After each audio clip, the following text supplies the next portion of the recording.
Hello student.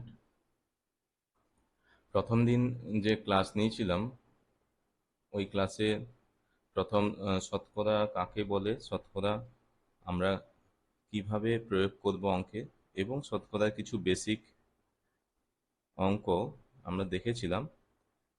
তো সেক্ষেত্রে যে হোম টাস্কগুলো দেওয়া আছে সেগুলো একটি খাতা করে হোম টাস্কগুলো রেডি করে রাখবে। স্কুল যখন রিওপেন হবে তখন আমি সমস্ত হোম টাস্ক একসঙ্গে দেখব। আরেকটা কথা বলে দিই, স্কুল যখন খুলবে তখন আমি একটা ক্লাস টেস্ট নেব এই শতকরা চ্যাপ্টারের ওপরে। আশা করছি শতকরা চ্যাপ্টারটি স্কুল খোলার আগে অনলাইন ক্লাস নিয়ে তোমাদের শেষ করে দিতে পারবো, যার ফলে ক্লাসগুলো তোমরা মন দিয়ে শুনবে এবং করার চেষ্টা করবে। যদি কোনো অঙ্ক সম্পর্কে অসুবিধা থাকে বা বুঝতে অসুবিধা হয়, তাহলে সেই অঙ্কটি দাগ নাম্বার দিয়ে আমাকে পার্সোনাল হোয়াটসঅ্যাপ করবে, বা তুমি গ্রুপেও জানাতে পারো। আর আমি সময়ে সময়ে এই স্কুল অ্যাসাইনমেন্টগুলি আমি ক্লাস রেডি করে ইউটিউবে আপলোড করে দেব এবং লিঙ্কটি দিব। তো লিঙ্ককে ক্লিক করে তোমরা ক্লাসগুলি দেখবে। তো আগে থেকে জানার জন্য এবং নোটিফিকেশন পাওয়ার জন্য চ্যানেলটাকে তোমরা সাবস্ক্রাইব করবে এবং বেল আইকনটি প্রেস করে রাখবে। কেননা হয়তো আমি রেগুলার ক্লাস করে আমি দিতে পারবো না, কিন্তু আমি ঠিক সময়ে আমি ক্লাসগুলো অ্যাসাইন করব। তো আসি, আগের দিন যে অঙ্কটা আমি লাস্ট করিয়েছিলাম আগের ক্লাসে, সেটা হচ্ছে 6 দাগের অঙ্কটা লাস্ট করিয়েছিলাম। জলে হাইড্রোজেন এবং অক্সিজেনের অনুপাত ছিল 2:1 অনুপাতে আছে, এবং জলে মোট হাইড্রোজেন এবং অক্সিজেনের শতকরা পরিমাণ কত আছে সেই অঙ্ক পর্যন্ত করিয়েছিলাম। ঠিক আছে। আচ্ছা, গণিত প্রভা ক্লাস 8 শতকরা। হ্যাঁ, আজকে কোষে দেখি 11 পার্ট 2 করাবো। প্রথম অঙ্কটা কি বলেছে একটু পড়ো। যে হৃদয়পুরের একটি কারখানায় আগে দৈনিক 1500টি বোতল তৈরি করা হতো, এখন তৈরি হয় দৈনিক 1695টি বোতল। ওই কাঁচের কারখানা উৎপাদনের শতকরা কত বৃদ্ধি পেয়েছে হিসাব করে লেখো। তাহলে আগে যে বোতলটা তৈরি হতো আর এখন যে বোতলটা তৈরি হচ্ছে তার সংখ্যার পার্থক্য আছে। তাহলে ওইটা আমাকে ত্রৈরাশিক পদ্ধতি ব্যবহার করে ওই সংখ্যার যে পার্থক্য হচ্ছে, 100-র সাপেক্ষে কত পার্থক্য হচ্ছে সেটা আমাকে দেখতে হবে। অর্থাৎ ত্রৈরাশিক পদ্ধতি যখন ব্যবহার করব তখন প্রথমে লিখতে হবে পূর্ব বোতল তৈরির সংখ্যা। এইখানটা আমি লিখছি পূর্ব বোতল তৈরির সংখ্যা। ঠিক আছে। আর এখানটা লিখছি বর্তমান বোতল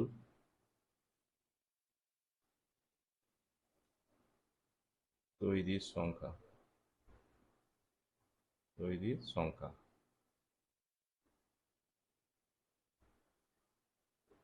তাহলে পূর্ব বোতল তৈরির সংখ্যা ছিল 1500,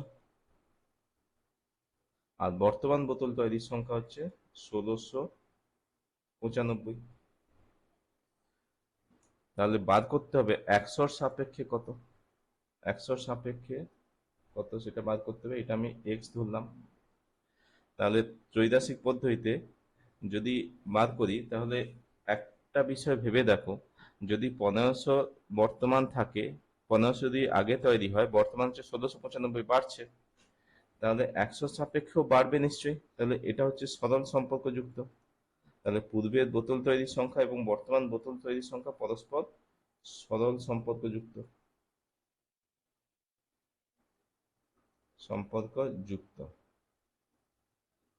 এবার তাহলে বর্তমান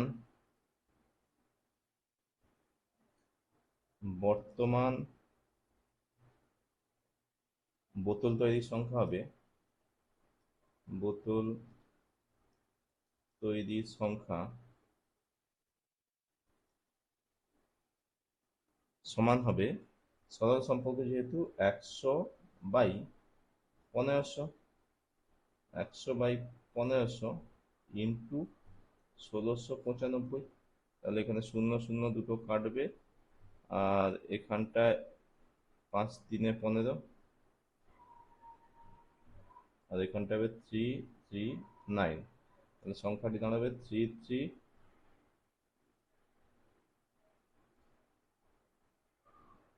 আর 3 একে 3, 3 একে 3, 3 3 9।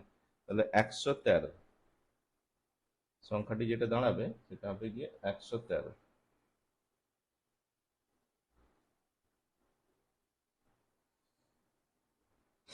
তাহলে বোতল তৈরি বৃদ্ধি পায়, বোতল তৈরি বৃদ্ধি পাবে, আগে 100টা তৈরি হতো, আগে তৈরি হতো 100টা, এখন তৈরি হচ্ছে 113টা। তাহলে বৃদ্ধি পাচ্ছে কটা? এখন তৈরি হচ্ছে 113টা, তাহলে বৃদ্ধি পাচ্ছে 113 মাইনাস 100 সমান 13। ওকে, তাহলে এখান থেকে আমি সিদ্ধান্তে আসতে পারি ওই কাঁচের কারখানায়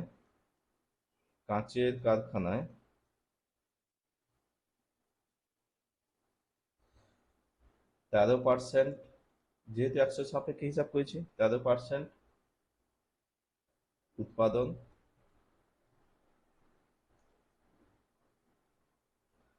বৃদ্ধি পেয়েছে।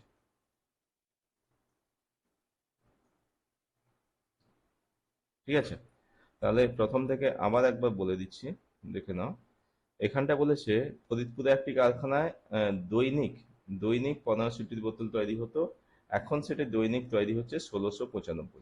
ওকে, ওই কারখানায় উৎপাদনের শতকরা কত বৃদ্ধি পেয়েছে? তাহলে ত্রৈরাশিক পদ্ধতিতে আগে পূর্ব বোতল তৈরির সংখ্যা, বর্তমান বোতল তৈরির সংখ্যা। তাহলে পূর্ব বোতল যেখানে 1500টা তৈরি হতো, এখন সেটা তৈরি হচ্ছে 1695। তাহলে 100 সাপেক্ষে কত বৃদ্ধি পেয়েছে বার করতে হবে। তাহলে 100 যেখানে তৈরি হতো সেখানটা কত বার করছে, কত বৃদ্ধি পাচ্ছে, সেটা সরল সম্পর্কযুক্ত হওয়ার জন্য বৃদ্ধি পাচ্ছে 113টা। তাহলে 100 সাপেক্ষে বৃদ্ধি পাচ্ছে 13টি। তাহলে আমরা লিখতে পারি ওই কাঁচের কারখানায় 13% উৎপাদন বৃদ্ধি পেয়েছে।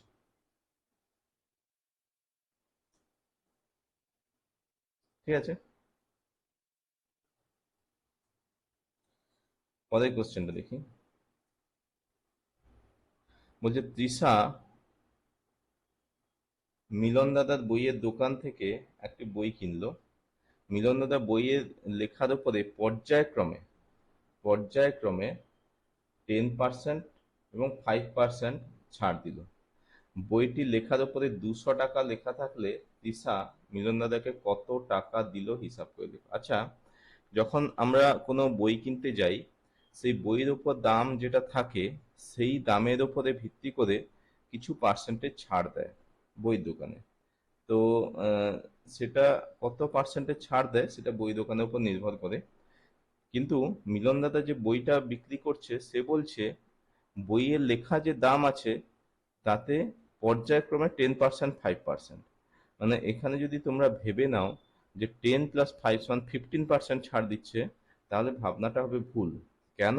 একটা বিষয় ভেবে দেখো, 200 টাকার উপরে সে প্রথমে 10% দিল, তারপর যেটা বেরোলো ওই টাকার উপরে আবার 5% দিচ্ছে। সরি, তাহলে 200 টাকার উপরে 10% দেওয়ার পর যে টাকাটা বেরোলো ওই টাকার উপরে 5% ছাড় দিচ্ছে, তাহলে পূর্ণ ছাড়টি বেরোবে। কিন্তু তুমি যখন করবে 15%, তাহলে 200 টাকার উপরে সে 15% ছাড় দিয়ে দিচ্ছে, সেই ক্ষেত্রে কিন্তু প্রসেসটা ভুল হয়ে যাবে। হ্যাঁ, তাহলে প্রথমেই দেখা যাক কিভাবে অঙ্কটা হচ্ছে। তো 200 টাকার 10%, অর্থাৎ প্রথমে যদি আমি লিখি 200 টাকার 10%, 200 টাকার 10% সমান হবে 200 ইন্টু 10/100 সমান 20 টাকা।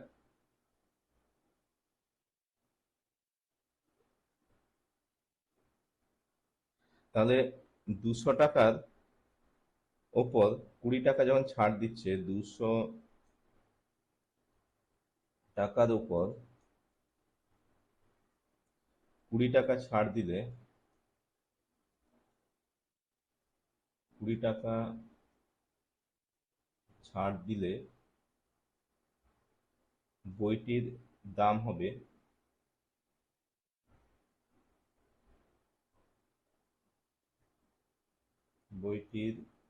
হবে তাহলে ছাড় যখন দিচ্ছে তাহলে 200 মাইনাস কুড়ি 180 টাকা। তাহলে বর্তমান বইটার দাম হচ্ছে গিয়ে 180 টাকা। ঠিক আছে, এবার এই 180 টাকার উপর আবার 5% ছাড় দিচ্ছে, তাহলে এখানে আবার লিখবো 180 টাকার 5%, 180 টাকার 5% সমান 100 ইন্টু 5/100, সরি 180 ইন্টু 5/100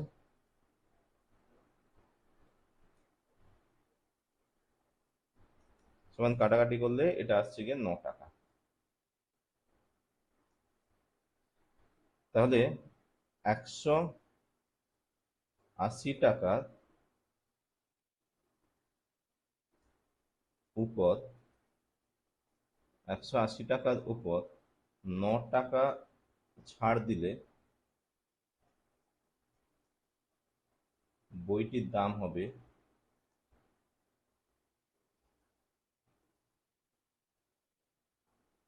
আচ্ছা 180 টাকার উপর 9 টাকা, তাহলে 180 মাইনাস 9 সমান 171 টাকা।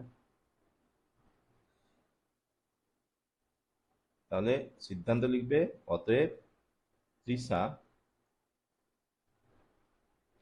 মিলন দাদাকে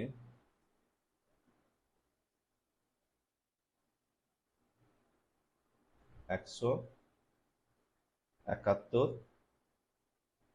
টাকা দিবে। এটাই হচ্ছে উত্তর।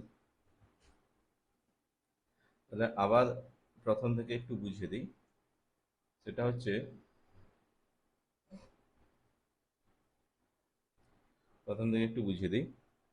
বলেছে বই কিনতে গিয়ে পর্যায়ক্রমে 10% 5% ছাড় দিল। পর্যায়ক্রমে 10% 5% ছাড় দিল, এই কথাটার মানে হচ্ছে মানে পদ পদ পদ পদ অর্থাৎ বইটার দাম ছিল 200 টাকা, 200 টাকার উপরে যখন পদ পদ ছাড় দিচ্ছে তাহলে প্রথমে 200 টাকার উপর 10%, 200 টাকার উপর 10% মানে সেখানে হচ্ছে গিয়ে 20 টাকা। হ্যাঁ, তাহলে তারপরে দাম হলো তাহলে 180 টাকা। এবার 180 টাকার উপর 5% যখন ছাড় দিল, 180 টাকার উপর যখন 5% ছাড় দিল, সেটা হলো গিয়ে 9 টাকা সে ছাড় পেলো। 9 টাকা ছাড় পাওয়ার পর দাম হচ্ছে গিয়ে 171 টাকা। ঠিক আছে, তাহলে তৃষা মিলনদাকে ফাইনালি 171 টাকা দেবে। বোঝা যাচ্ছে নিশ্চয়ই?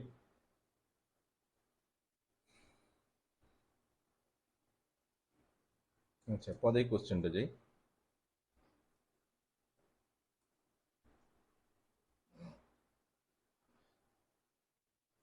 পরের কোশ্চেনটা বলেছে একটি বর্গক্ষেত্রের প্রতিটি বাহুর দৈর্ঘ্য 10% বাড়ালাম।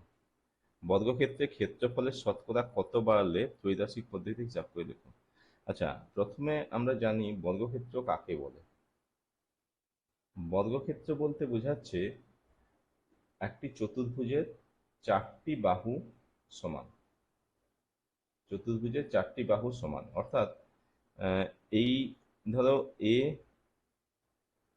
বি সি ডি 4টি বাহু করলাম, সেক্ষেত্রে প্রত্যেকটা বাহু অর্থাৎ এর বাহু যদি এ হয়, এটাও এ হবে, এটাও এ হবে, এটাও এ হবে।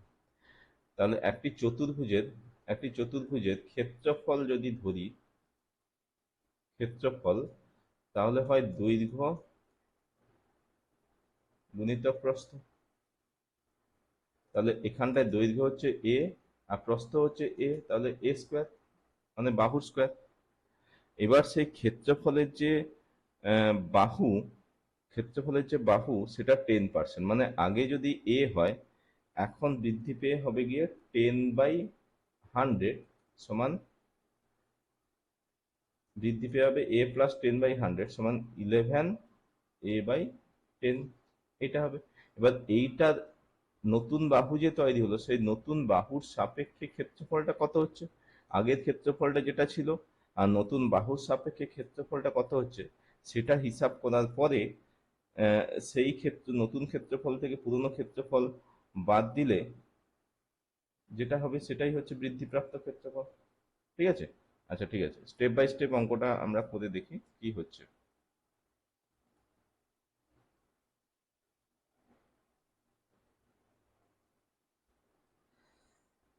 প্রথমে ধরি, ক্ষেত্রফলের বাহুর দৈর্ঘ্য এ একক।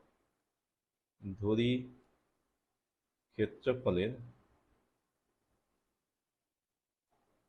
বাহুর দৈর্ঘ্য এ একক। অতএব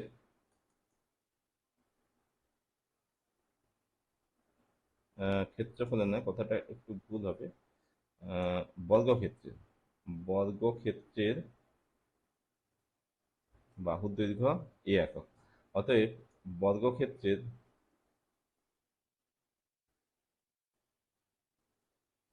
ক্ষেত্রফল হবে, ক্ষেত্রফল হবে এ স্কোয়ার বর্গ একক।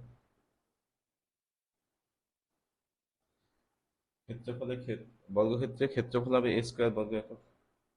এখন ক্ষেত্রফলে বাহুর দৈর্ঘ্য 10% বৃদ্ধি পেলে, এখন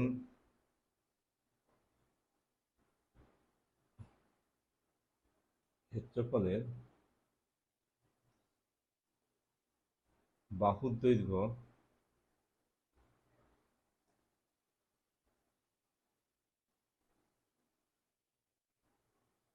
10% বৃদ্ধি পেলে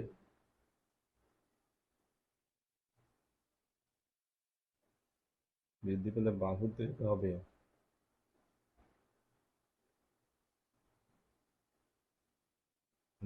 হবে, তাহলে এ প্লাস, আগে ছিল এ, আগে ছিল গিয়ে এ, এখন বৃদ্ধি পাচ্ছে 10%, মানে 10a/100 সমান এ প্লাস a/10, শূন্য শূন্য কেটে যাবে, সমান হবে 11a/10। তাহলে প্রতিটি বাহুর দৈর্ঘ্য হলো 11a/10। তাহলে এক্ষেত্রে বর্গক্ষেত্রে ক্ষেত্রফল দাঁড়াবে, আমাদের বর্তমান বর্গক্ষেত্রের ক্ষেত্রফল হবে, তাহলে 11a/100 এর 10 তার হোল স্কোয়ার সমান 121 স্কোয়ার বাই 100, 121 স্কোয়ার বাই 100।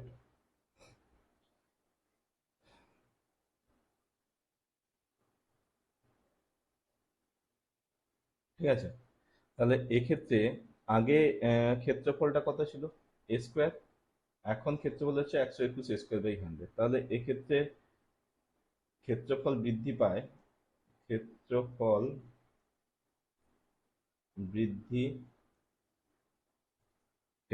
বৃদ্ধি, পায় 121 স্কোয়ার বাই 100 মাইনাস স্কোয়ার সমান 21 স্কোয়ার বাই 100।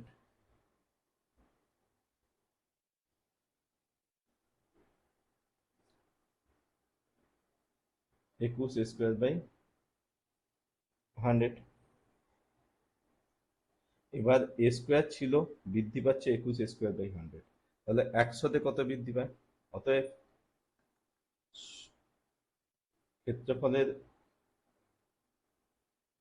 সঙ্গে শতকরা বৃদ্ধি পায়। অতএব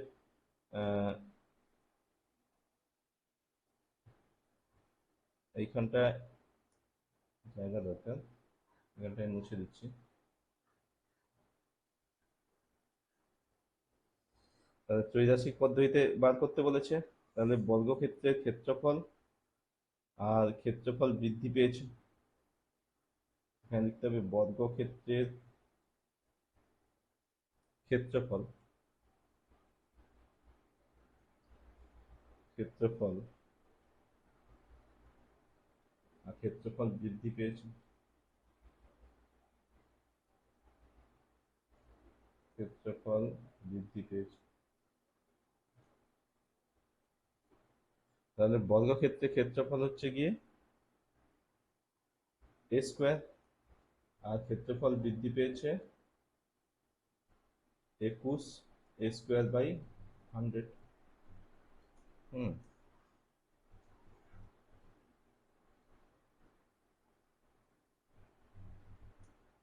21 A²/100। আর তাহলে 100 বৃদ্ধি পেলে এটা কত হবে? এক্স বার করতে হবে। এবার এটা যেহেতু সরল সম্পর্কযুক্ত, সরল সম্পর্কযুক্ত, তাই এক্স সমান হবে 100/A² ইন্টু 21 A²/100। 100 কেটে দাও, A² কেটে দাও, সমান 21। তাহলে সিদ্ধান্ত হিসাবে লিখবে অতএব বর্গক্ষেত্রের ক্ষেত্রফল, অতএব বর্গক্ষেত্রের ক্ষেত্রফল 21% বৃদ্ধি পায়।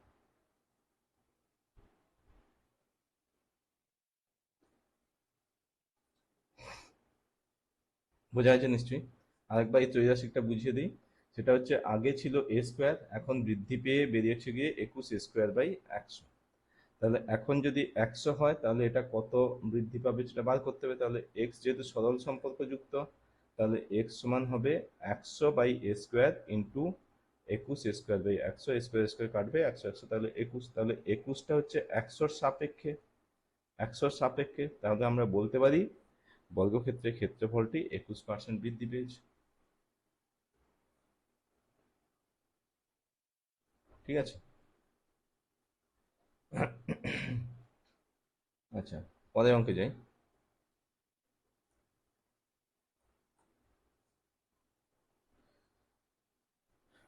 এখানটা বলছে সময় মতো বিদ্যুতের বিল জমা দিলে 15% 15% ছাড় পাওয়া যায়।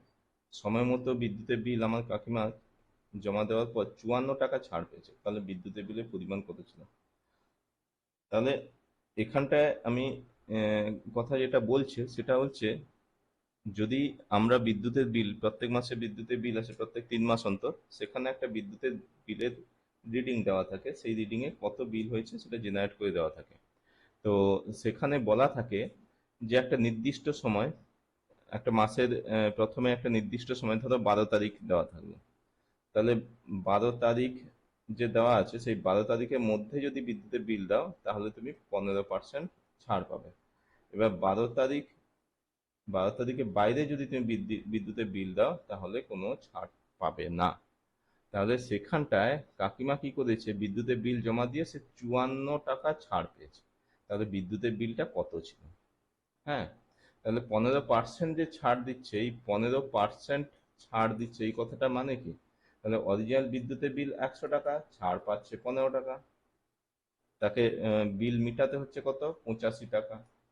তাহলে এই যে বিদ্যুতের বিল 15 টাকা ছাড় পাচ্ছে, কার সাপেক্ষে? 100 টাকার সাপেক্ষে। তাহলে 54 টাকা বিদ্যুতের বিল ছাড় পাবে, সেটা কার সাপেক্ষে সেইটা বার করতে হবে।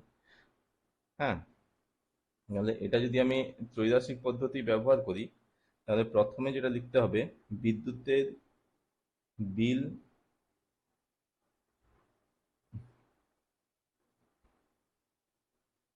বিদ্যুতের বিল ছাড়, আর এদিকে লিখতে হবে বিদ্যুতের বিলের পরিমাণ, বিদ্যুতের বিলের পরিমাণ।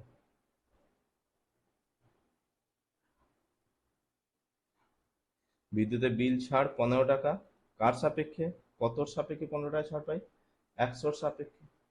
এবার বিদ্যুতের বিল ধরো 54 টাকা, সেটা কার সাপেক্ষে সেটা আমাকে বাদ করতে হবে।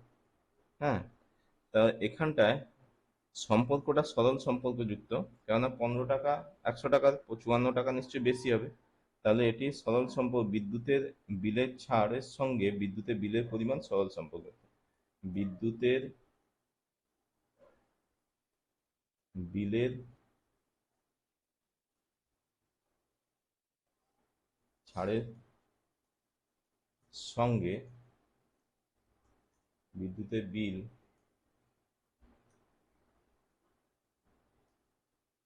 বিদ্যুতের বিল সরল সম্পর্ক যুক্ত। তাহলে এক্স এক্স এর মানটা কত হবে,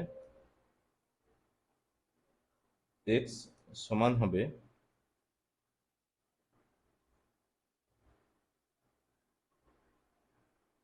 54/15 ইন্টু 100। 5×3 = 15, 5×2 = 10, আর 3×1 = 3, 3×8 = 24, 8×2 = 160, 8×2 = 36, 360, 360 টাকা। তাহলে এখানটায় আমি লিখতে পারি বিদ্যুতের বিলের পরিমাণ, অতএব বিদ্যুতের বিদ্যুতের বিলের পরিমাণ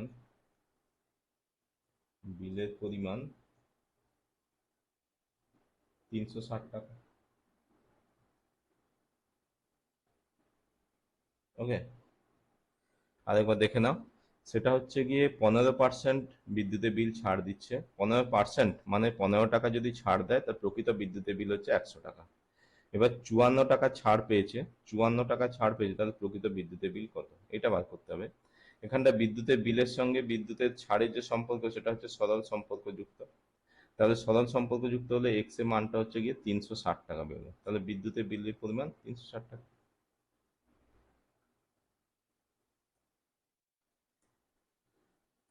পরের অঙ্ক দেখি। পরের অঙ্ক বলছে চিনির মূল্য 20% বৃদ্ধি পেয়েছে। চিনির মূল্য 20% বৃদ্ধি পাওয়াতে মাসিক খরচ তাহলে কমাতে হবে। যদি মাসিক যে খরচ কমাতে হবে, যদি একই পরিমাণ চিনি ব্যবহার করতে হয়। আবার যদি মাসিক খরচ পরিবর্তন না করা হয়, একই রাখা হয়, তাহলে চিনির পরিমাণের ব্যবহার কমাতে হবে। কি বলছি বুঝতে পারছো? ধরো এইটা ধরো চিনির দাম, চিনির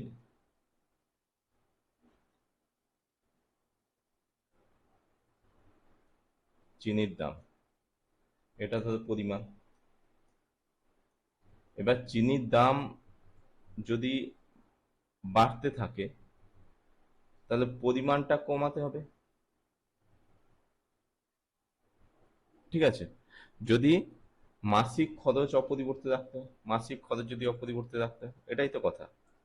তাহলে এখানটায় নাহলে মাসিক খরচ বৃদ্ধি পাবে। যদি চিনির পরিমাণটা যদি একই রাখতে হয়, একই যদি রাখি, তাহলে মাসিক যে খরচ সেটা বৃদ্ধি পাবে, মাসিক খরচটা বৃদ্ধি পাবে।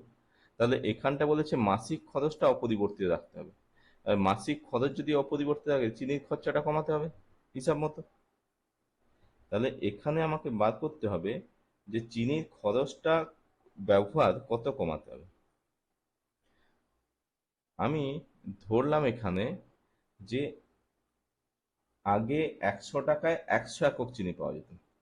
ধরি 100 টাকায় 100 একক চিনি পাওয়া যায়।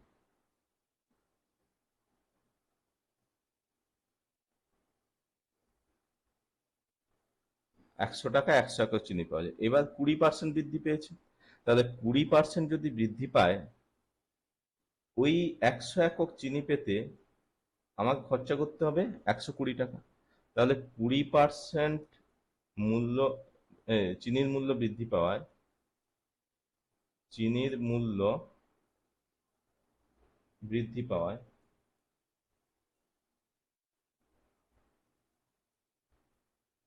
বর্তমান 100 একক চিনির দাম হবে, চিনির দাম হবে 100 একক চিনির দাম হবে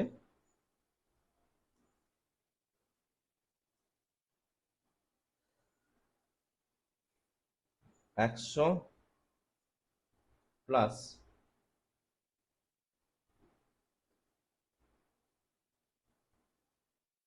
100 ইন্টু 20/100 সমান হবে 120 টাকা।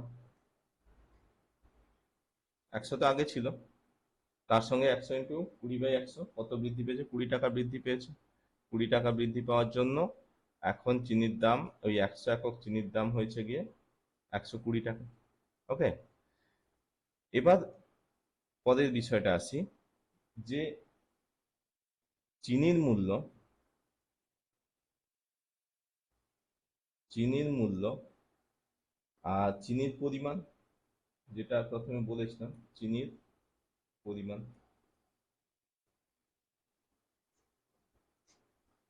চিনির মূল্য যদি 120 হয়, চিনির মূল্য যদি 120 হয়, চিনি পাচ্ছি গিয়ে 100 একক।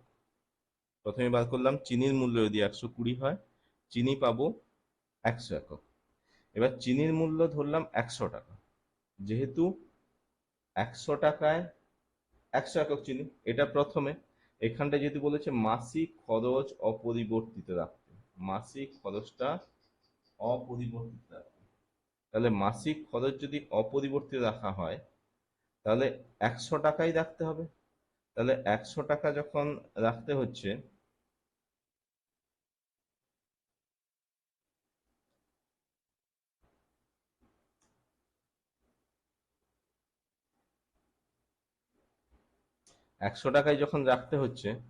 তাহলে সেখানটায় খরচটা কি হবে সেইটা আমাকে বার করতে হবে। ওকে, তাহলে এখানটায় চিনির মূল্যের সাথে চিনির পরিমাণ পরস্পর সরল সম্পর্কযুক্ত, সরল সম্পর্কযুক্ত।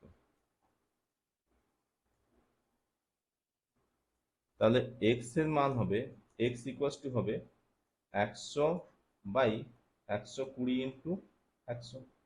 0 0 কেটে দাও, এটা হবে গিয়ে 250,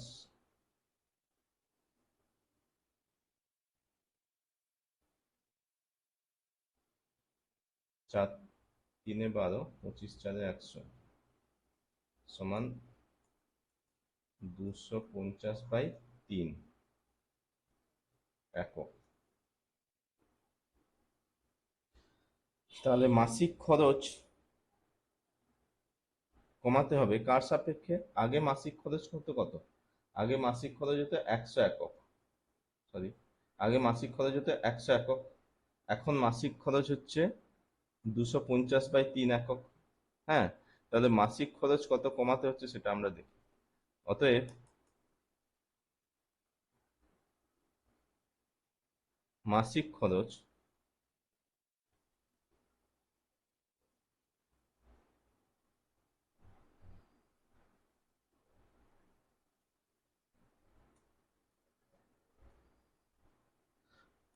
খরচ কমাতে হবে, কমাতে হবে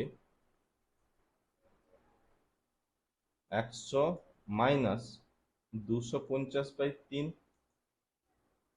সমান 50/3 একক। 50/3 একক। হ্যাঁ, অতএব ফাইনাল সিদ্ধান্ত লিখব, চিনির মাসিক পরিমাণ, চিনির মাসিক পরিমাণ 16.23% কমাতে হবে।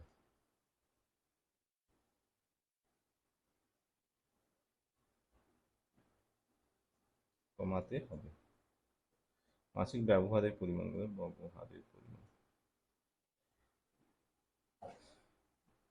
বোঝা যাচ্ছে? অর্থাৎ আবার একবার বুঝিয়ে দিই, সেটা হচ্ছে গিয়ে, ধরি 100 টাকায় 100 একক চিনি পাওয়া যায়। ধরি 100 টাকায় 100 একক চিনি পাওয়া যায়। এবার 20% চিনির মূল্য বৃদ্ধি পাওয়ায় বর্তমান যে 100 একক, সেই এই যে 100 এককের দাম ছিল 100 টাকা, এখন 100 এককের দামটা বেড়ে গেছে। কত বেড়েছে? 100 প্লাস 100 ইন্টু 20/100, যেহেতু 20% বৃদ্ধি পেয়েছে, 120 টাকা। এবার আমরা ত্রৈমাসিক পদ্ধতিতে বার করছি, 120 টাকায় পাওয়া যাচ্ছে 100 একক চিনি। আগে যেটা 100 এককের দাম ছিল 100 টাকা, তাহলে ওই 100 টাকায় কত একক চিনি পাবো সেটা আমরা বাদ করলাম, 250/3 একক। তাহলে এই যে চিনির ব্যবহারটা, চিনির পরিমাণটা কমেছে, সেটা কত কমেছে? তাহলে আগে 100 একক খরচা হতো, এখন খরচ হচ্ছে 250/3 একক। তাহলে খরচ কমিয়েছি 50/3 একক। সেটা কার সাপেক্ষে? 100-র সাপেক্ষে। সেই জন্য আমরা বলতে পারছি চিনির মাসিক ব্যবহারের পরিমাণ 16.23% কমাতে হবে। ঠিক আছে? তো